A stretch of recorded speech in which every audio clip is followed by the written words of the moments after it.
We'll give you our takeaways from Las Vegas Summer League and what's happening with Nikola Jovic on today's episode of Locked On Heat.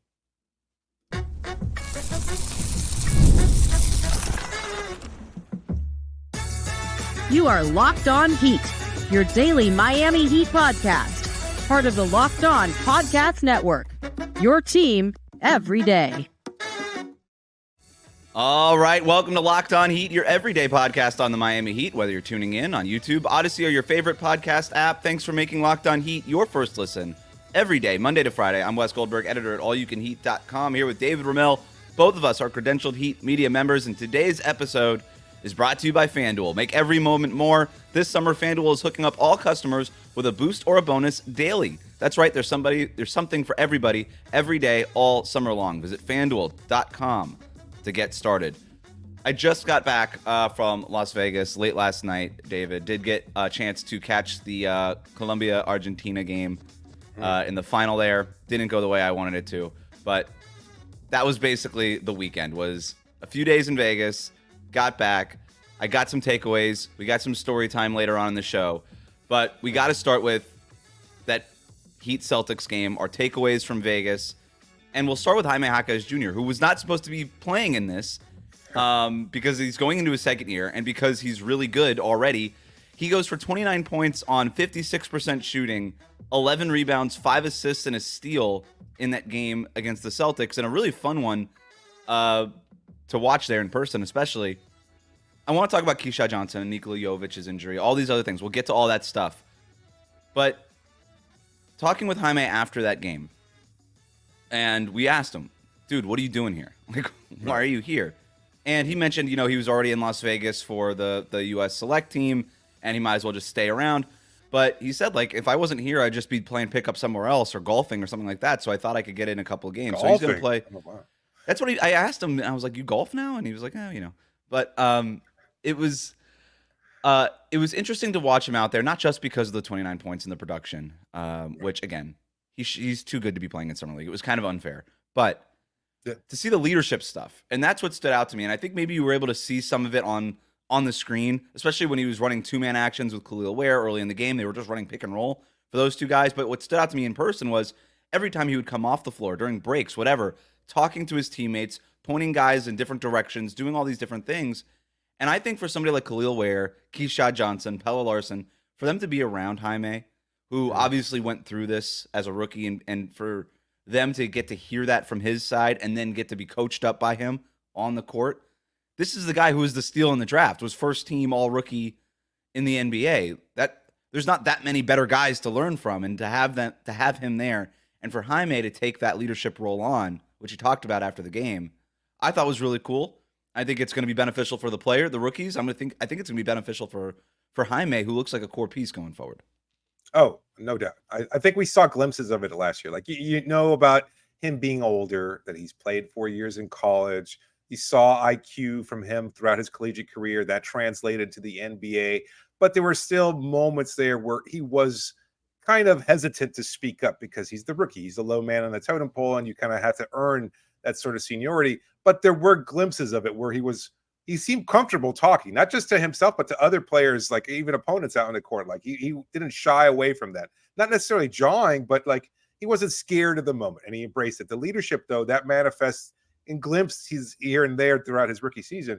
But to see him taking it to another level as a second-year player in Summer League, I think that is, like, to your point, I think that's fantastic for him to be able to reach out.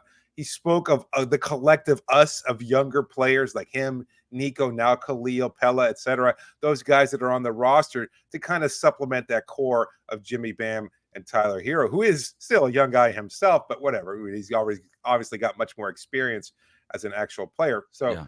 But for Nico to be able to, for Jaime to be able to take that next level as far as being a leader on the court, I think that's fantastic. It does kind of help usher in the potential next phase of Miami Heat basketball, assuming that Jimmy may or may not be on the roster for much longer, but that they're kind of building around Bam. There's a lot of talk about that second timeline, adhering it more towards Bam's kind of present and future. And if that's the case, I think Jaime is a player who complements that perfectly. So it's great to see. Some of the on the court stuff too. That running pick and roll with Kel'el, that to me was really interesting, and it did take Miami out of the offense that they had been running mostly in Sacramento, which was still pick and roll based with Kel'el Ware, but it was much more focused on getting the ball to Kel'el on the roll and letting him finish at the basket. And I thought the Boston Summer League defense did a good job of having scouted that and trying to take that away. Ware had a pretty productive game anyway. He ended up with, not to go whole post game on this because that's not really the interesting part here, but 17 points on 7 of 9 shooting. He just didn't get that many shots up. You get credit cookies though. If it's just we would give credit cookies to. Let's do it. Let's give 6 to Summer Jaime. League credit cookies. What do Vegas Summer League? Do they taste like sand and Just broken cigarettes. dreams? Oh, nice. They're made out of ash. Cigarettes and losing money at the craps table is what it sells. Oh, that's what I smell like. Sorry. Oh wow. It was so 6 to Jaime, 2 to Kel'el, and then 2 to Isaiah Stevens. Yeah, we got Keyshawn Johnson. Yeah. All right, something around there. 5 to Jaime. Yeah. There we go. So, but on the court part and talking with Dan Bisaccio after the game, one of the things that Miami wants to develop with Jaime in terms of him kind of taking this next step is his playmaking. And if there was a bone to pick with his Summer League performance on Saturday, the 5 turnovers weren't great. And I was talking with him after the game, and he was talking about playmaking and wanting to clean up those turnovers. And Bisaccio was talking about Jaime's playmaking. And then that's something that they want to work on. And that was very obvious from that game, right? You don't need to talk to the coaches to figure that out. He was running the offense when Isaiah Stevens wasn't. So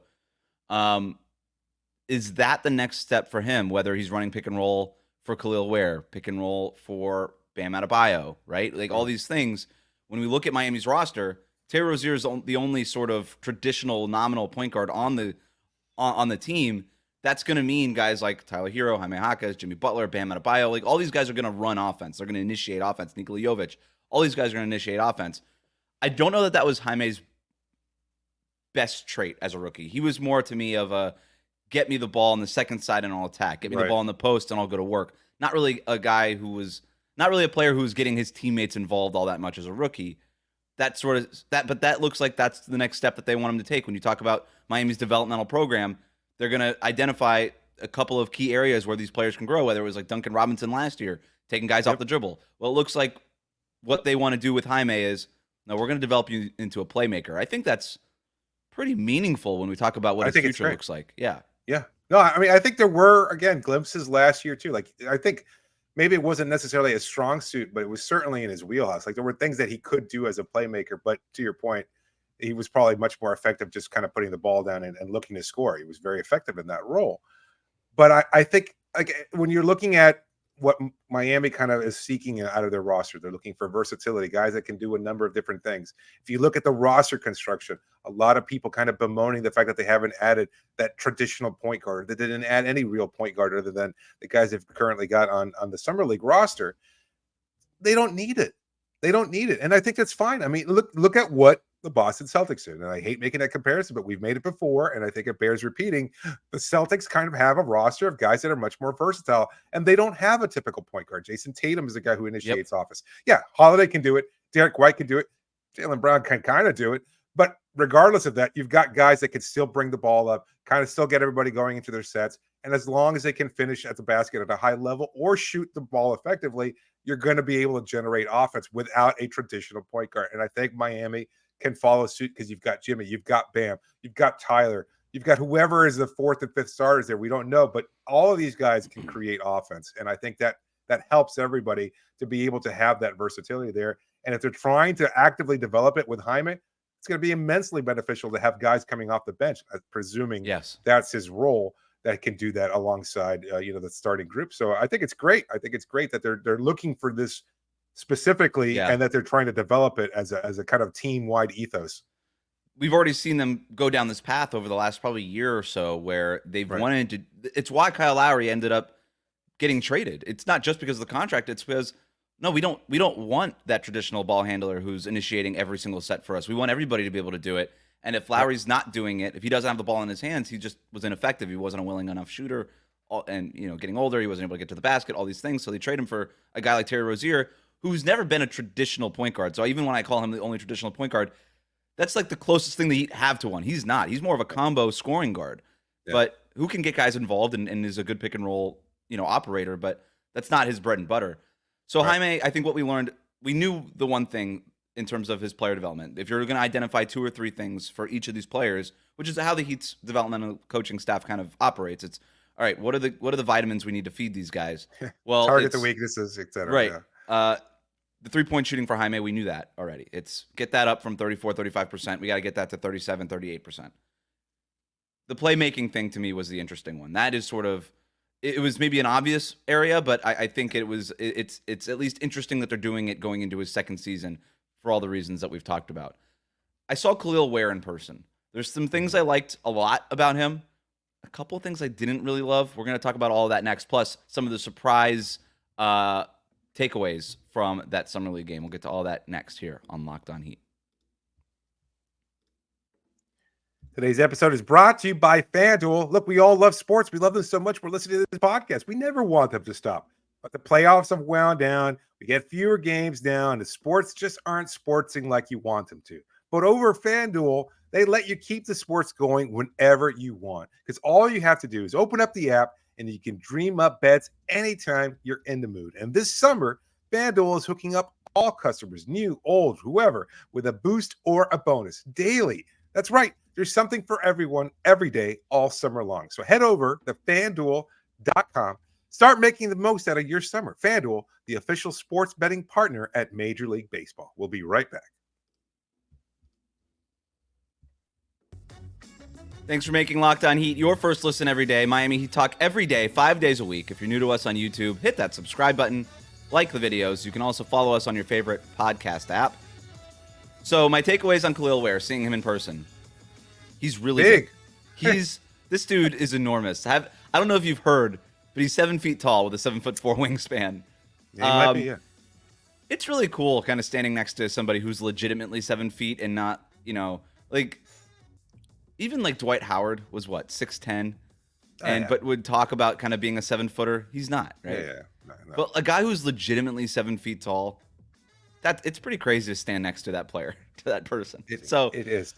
That not to go just like dude is tall as my analysis, but dude's tall, So I mean, you still never get used to it, right? Like we've been covering the league for over a decade now, and like we talk to guys that are obviously above average in size, and it's like a 7-foot. I'll never forget like standing next to Frank Kaminsky. Like that was one of the players that was like to me is like, huh, this guy's really tall. Yeah. Like, and I'm tall, tall like with an average sense.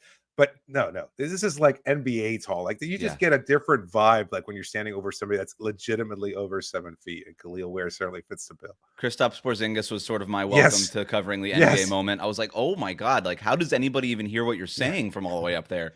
Victor Wembanyama was in Miami last year, but he sat down during his interview, so I never stood next to Wembanyama, but I saw him sitting down, and him sitting down, his head was still sort of grazing the ceiling. So I don't really. Yeah, NBA players are tall. How's that for Locked On Heat analysis? That's why you come to us. I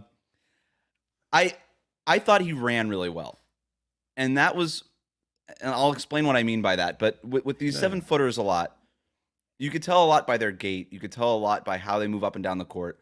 You could tell kind of if they're going to be healthy based on the way that they move. Right? You get these guys who are just. That was the thing that always stood out to me with Joel Embiid at Kansas. Was he wasn't as big as he is now, even at Kansas, but he was still huge.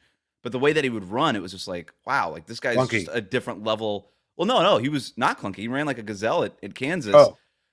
Unfortunately, he had just debilitating foot injuries kind of going into. But like, if this guy was healthy, this guy's going to be just a different level athlete, and that's what he is, at the NBA level. But with Kel'el, I would not compare. I don't think he's that graceful, like Embiid at Kansas, but I was more impressed seeing him run up and down the court in person than I was seeing him on screen during the Sacramento game. Yeah, he's quicker.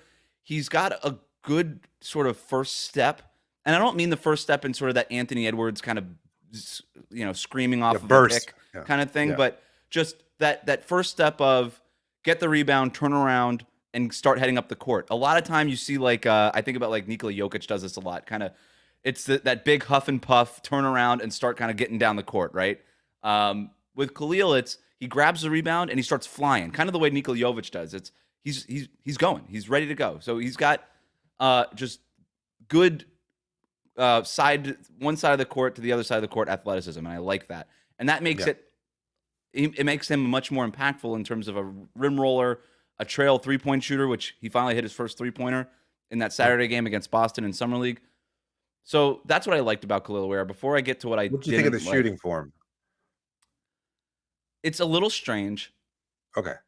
Does that fit into the not so much category? Those are the couple. Yeah. So one of the two things I didn't like. So the shooting form in person, I don't know that I got any major takeaways seeing it in person more than I would have seen on screen. It's not broken, but it needs some cleaning up. Okay. And, talking with some people around, the team and stuff. Yeah, they know that. They knew that in the pre-draft process. They were okay with it. Kel'el Ware shot well during his pre-draft workout with the Heat, and I think the Heat are sold on the fact that he has touch. The guy has touch, and that's something that you can't necessarily teach all the time. You could teach a great form, and you can get a lot out of a good shooting form, but you can get a lot more if you have good shooting touch, especially if you're big. You kind of need that touch, and I think they're sold on the touch, and they're just going to clean up the mechanics a little bit, and they're going to work on that. But between that and just getting him to buy in as a rim roller, those are the most important things. What I didn't like, he needs to get stronger, man. There was a couple of moments seeing it in person where he was trying to back down some smaller Summer League Boston Celtics player and couldn't do it. There was one right in front of us where the media were sitting where I don't know what Celtics player it was. All these guys are anonymous to me. But he was trying to back him down for like 3 or 4 seconds in the shot clock, and he didn't get an inch on a guy who was significantly smaller than him. And it's the thing that I had a concern about when we did our blue notebook with him. It's like, this dude cannot get to his spot if there's somebody in between him and his spot. He just doesn't have the lower body strength. And he kind of gets sucked into it where it's like, okay, I'm trying. And next thing you know, 4 or 5 seconds in the shot clock have ticked down, and he's taken 4, 5, 6 dribbles. He's not going to get that opportunity in the NBA. I think that'll be ironed out pretty quickly, I would hope. But if eventually in his development, he's going to have to get to a point where he's going to be able to move guys off his spot, whether or not it's a post up or just getting position as a rebounder. That is where I'm more like, he's got the length and the wingspan to grab rebounds that are not in his area, right? But if he's going to have to box out, and he's struggling even with basic box outs because of this lack of lower body strength. Yeah, I don't think we talked about it necessarily. We talked about it in other aspects like his motor, the shooting, and stuff like that. But I think the Heat put such a priority on strength and conditioning that I imagine their strength and conditioning staff had to have look at Kel'el's physique and been like, this is a body that we can add muscle to. Like, because obviously anybody can add muscle, but like that it's a frame that's capable of growth and expansion and strengthening to be more effective at the NBA level. I'm sure they feel comfortable. This is something they can develop. I'm curious to see what happens over the next 2 months. I've said it before, but I think how the amount of work that he's going to put in between Summer League and when training camp starts are going to be defining, not just for him as a rookie, but I think for his career, because they're really going to show how willing he is to put in the work. If he's just like comfortable resting on his 7-foot laurels, or saying, no, well, I've got to get better. I've got to be effective to be able to do what I can to showcase my skills, because he's a very skilled player. Like, I wonder if he's that kind of guy who was like maybe a guard growing up and kind of just shot up in terms of size and height, because we've seen it before, because he does have skill. Like, he moves well. He handles the ball. He shoots, as you said. It just seems like he just needs to kind of have his body catch up to that growth spurt, because he's still so young, too. Yeah. So I think there's potential there. I think the Heat believe that he's got that frame to add muscle, and they're very open about, hey, he needs to get stronger. And Kel'el has talked about, hey, I need to get stronger. So that's all there. But to your point, we talk about Miami's strength and conditioning program, and we always focus on the conditioning part about it. The Heat are very in on strength. They think that is a area in the NBA that that's not talked about enough, and could be an sort of a easy place to create an advantage. Yeah. Because the NBA is a shooting league, it's a skill league. Well, strength does go a long way. Right. And Miami has always put a premium on that, maybe more than a lot of other teams have. And I think there are other teams in the league that are starting to catch up on how important strength is in the NBA. But yeah, I think where we'll get there. In terms of the other players who stood out, Keyshawn Johnson had the rim rocking dunk that was, and like it's a highlight, but we could talk about the dunk. I don't know. It was awesome, I guess. But this guy plays his tail off. That guy is going 100% every single possession. He is every bit a Miami Heat player. I think they found, like, I don't want to take too much off of like basically 3 or 4 summer league games here, but I really think they found something with this kid. Yeah. I'm glad they brought him in for a workout. I'm glad that they saw the tweener size and weren't kind of dismayed by it, because I think he has that athleticism. He's got that pop, but he just seems like he said all the right things, that he wants to be a Heat player. Like it seems like such a great fit that they found that guy who is, I think somebody made a comparison, like a more athletic, explosive PJ Tucker. Like, I mean, that would be great. Like, I mean, I don't know if the 3-point shot will eventually be to where it was for PJ, but like if he's a guy who can defend multiple positions and he still has that dog, and yet he also has explosive athleticism, that's certainly something Keyshawn does. That is a great pickup for Miami. You know who he reminds I think we me should. of? Just I'm like curious. The way when I was watching him, the way he just goes, like his motor, the speed with which he plays, it's Russell Westbrook like. It's wow. He is flying. There is no downshift. It is 100 miles an hour the entire game, all the time, whenever he's on the court. There is no slowing down. There's a ferocity with which he plays, and it reminds me of Russell Westbrook. That's great. That's fantastic. I think for a lot of people who are like looking at him and be like, oh, why can't we add him to a contract? It cannot happen. Miami is tied. They have the roster spot available, which, as we've said before, they're keeping open as they've done traditionally, so that if there is a midseason change to the roster, then it can accommodate it. But unless they cut somebody, which they're not going to do because they don't want to take that cap hit, or they make a trade and consolidate the number of players on the roster, they cannot add these guys on 2-way contracts. Yeah. Right. They can't even promote the guy on a 2-way contract to a standard roster spot because there's only $1.5 million between where the Heat are now and the second apron, which they're not going to go over. But hey, it's okay. The guy's on a 2-way. He can play. This is the thing. Just have nice things. They got a player on a 2-way contract. We don't have to immediately start being like, well, how do we get him into the Hall of Fame? Let's just relax, okay? Just enjoy that they got a guy on a 2-way and in the pipeline. The other guy I want to talk about really quick is Isaiah Stevens. We mentioned the fact that the Heat don't really have a traditional point guard on the roster. Well, maybe they do. We'll talk about how Isaiah Stevens can fit into Miami's long-term plans and Nikola Jovic's latest injury news all next here on Locked On Heat. Today's episode is brought to you by eBay Motors. Passion, drive, and patience. The formula for winning championships is also what keeps your car alive. And eBay Motors has everything you need to maintain your vehicle and level it up to peak performance. From superchargers to roof racks, exhaust kits to LED headlights, and so much more. Whether you're into speed, power, or style, eBay Motors has you covered. And with over 122 million parts for your number one ride or die, you'll always find exactly what you're looking for. And with eBay Guaranteed Fit, your part is guaranteed to fit your ride every time or your money back. Because with eBay Motors, you're burning rubber, not cash. With all the parts you need at the prices you want, it's easy to make your car the MVP and bring home huge wins. Keep your ride or die alive at ebaymotors.com. That's ebaymotors.com. Eligible items only. Exclusions do apply. And eBay Guaranteed Fit only available to U.S. customers. We'll be right back.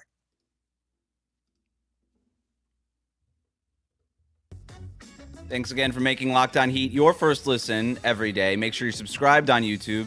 Let us know in the comments section what stands out to you in Las Vegas Summer League. Also follow us on your favorite podcast app. Before we get to the Nikola Jovic injury news, one other player whose game has stood out for the Heat in Summer League and had a great performance in that Saturday game, Isaiah Stevens, the point guard out of Colorado State, 5-year college player. He started in college when Jimmy Butler signed with the Miami Heat. So he's basically been in college during the entire Jimmy Butler era. So he's an older rookie, went undrafted. The Heat picked him up right away. And the impression I got from the organization was that they were really excited about getting Isaiah Stevens. That was sort of, you look at Keyshawn Johnson, all these guys who were brought in for workouts, and you were on this early in terms of maybe getting Keyshawn Johnson as an undrafted guy on a 2-way. They didn't sign Isaiah Stevens to a 2-way.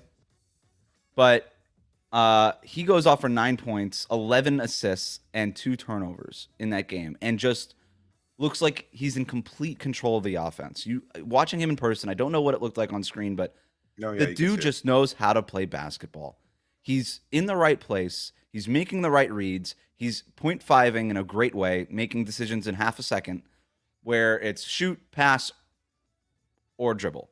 And just look, I know, again, as an older rookie guy who was in college for 5 years, he is older than a lot of guys that he was playing with, but he looked older in a good way. Was he vocal out there as well? Comfortable in that leadership role? He seemed like it. Yeah. I mean, he very comfortable, like to a point where I think he was even telling Jaime Jaquez Jr. some stuff. Nice. There was like possessions where he was literally like, hey, I think it looked like almost like, hey, if you do that again, I'll find you. He kind of pointed at something that Jaime had just done. So I'm all in on this guy. Again, not on a two-way, just on the Summer League roster. I'm wondering if, and the Heat are very impressed with Isaiah Stevens, and they really like him. Drew Smith is on that third two-way contract, right? We got Zion Pullen, Keyshawn Johnson. So I think the Zion Pullen spot could also be had. I don't know that he's locked in, obviously, in a way that Keyshawn Johnson's locked in. And the Heat, by the way, no matter where they are in the cap, they could toggle between these two-way contracts any way they want. It has no impact on the cap. You could switch them out all year long, every other day if you want. So I do wonder if, though, Isaiah Stevens is now the favorite to land one of these two-way contracts because Drew Smith is still hurt. He can't play, he's still rehabbing. Right. It sucks for Drew Smith, who obviously this Heat organization likes a lot because they keep bringing him back. They've cut him, 8 times and brought him back 7? So it might be a 9th time here, though, because Isaiah Stevens is making a strong case to get one of these two ways. Yeah, no, I was just going to say, like, who do you think has the inside track at this point? It's Keyshawn, I think. Yep. That's pretty clear. And then from that, you've got 2 other spots. Like, has anybody else stood out? You've got Isaiah Stevens. Could you keep Pullen and Stevens as 2 guards? Or could you even add perhaps Cole Swider or Alondas Williams back to another two-way? Obviously, they're unrestricted free agents. They wrote about it for the Miami Herald this past weekend. We talked about it last week when their two ways who had been kind of rescinded, or no, the qualifying offers had been rescinded. So they make them unrestricted free agents. So they could sign anywhere. Correct. I just don't know that but they've chosen to stay with Miami because it's comfortable, because they'll get an opportunity, because I think they kind of believe in what the Heat system has been able to do for them so far. There's a number of reasons there, but I mean, they're also looking for a job, and wherever you can find it at this point. So I don't know. I think Miami has a lot of questions that they need to answer as far as like who these roster spots go to, the two-way contracts go to, because I mean, obviously, since you cannot make other wide sweeping monumental changes or adding, drafted players or anything like that, or even making a significant trade, you've got to be able to build up that pipeline. It's something we've talked about pretty consistent. You've lost a number of two-way players that have gone on as free agents in the past couple of years. Now it's time to kind of continue to add that up. So, and they take seriously being able to retain a guy that's been part of our system, that knows what we do here. So I wouldn't be surprised if I saw Stevens perhaps get one of those as another guy that they can add, but either Alondas or Cole getting that third two-way, because again, they're familiar with what's happening here. And Cole Swider has not missed a three-pointer. Right. The guy, they're also good. Yeah, and to the other point too is when you have them on your two-way, they're protected, right? They can't get scooped up from another team. Well, if you were to just add them to your G League roster in Sioux Falls, any team could just pick them up. They're still technically free agents. They just play for your G League roster. So with Cole being as good of a shooter as he is and putting on the performance that he's put on in Sacramento and Vegas so far, some team is going to scoop him up. Some teams are going to scoop. Like, shooting is too much of a premium in today's NBA. They really like Cole Swider, and they really like Alondas Williams. I don't think they want to let either of these guys get away, but they might be forced to let one of these guys get away, especially if Stevens is playing himself into the point where, hey, he's young, he's a guard who can obviously play at a pretty decent level right now. If you want to have some sort of traditional point guard on one of these two ways, which it looks like they do just by them signing Zion Pullen to a two-way. I don't know. Does Stevens get the Pullen spot? Does Pullen then go to the G League? Right? I don't know that unless there's a team out there that was really high on Pullen in the pre-draft process. Another one of these older rookies. Like, I think you could probably get away with letting Pullen go and still retaining him in Sioux Falls. Right. That would probably be harder to do it with a guy like Cole Swider or Alondas Williams, where it feels like one of those guys will get scooped up by another team if Miami doesn't add him to a two-way.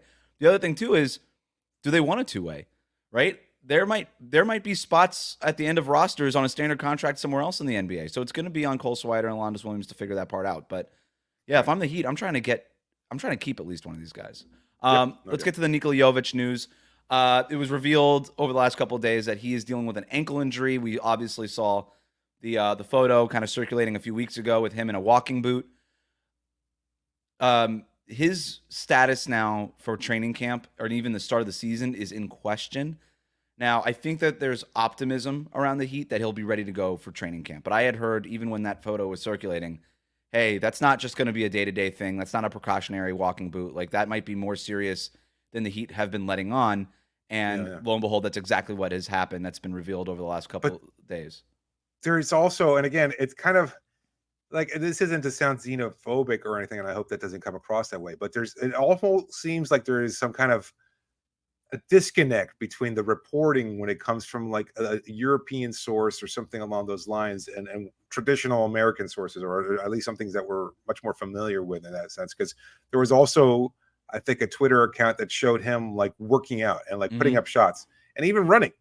And then that kind of like, I'm sure the Heat has to be like, well, what's going on there? And I think there was even some talk about him possibly joining the Serbian national team for the Olympics, and maybe the idea that he wouldn't be available at all, that he was ruled out for the Olympics, was a little premature. So I think the Heat have to be involved in this to some degree because they don't want to risk their player getting worse due to injury. So I think there just happens to be some disconnect. Well, I think there is optimism to your point, but at the same time, you want to be able to be measured and not rush him back from injury, however important the Olympics might be to him and to the Serbian national team, and then wind up having to shelve that player for the entirety of the 24-25 season. You don't want to get to that point, certainly. So he did not travel with the Serbian national team, who are in Abu Dhabi right now for some scrimmages, and then obviously they'll head to Paris. He did not go with the travel party. So he stayed behind in Belgrade. He's not in Miami. And that's where he's working out, and that's where he's rehabbing. The Heat have basically handed off this portion of the rehab, willingly or unwillingly, to his people in Belgrade. And it does mean a lot to Nico to try to play for the national team. And I understand that, and I respect it. And of course, he wants to play with Nikola Jokic and all these things and be part of that power rotation there. So we'll see what happens. But you're right. I think the Heat have to look at this and be like, don't ruin our player, please. Like, just don't break this.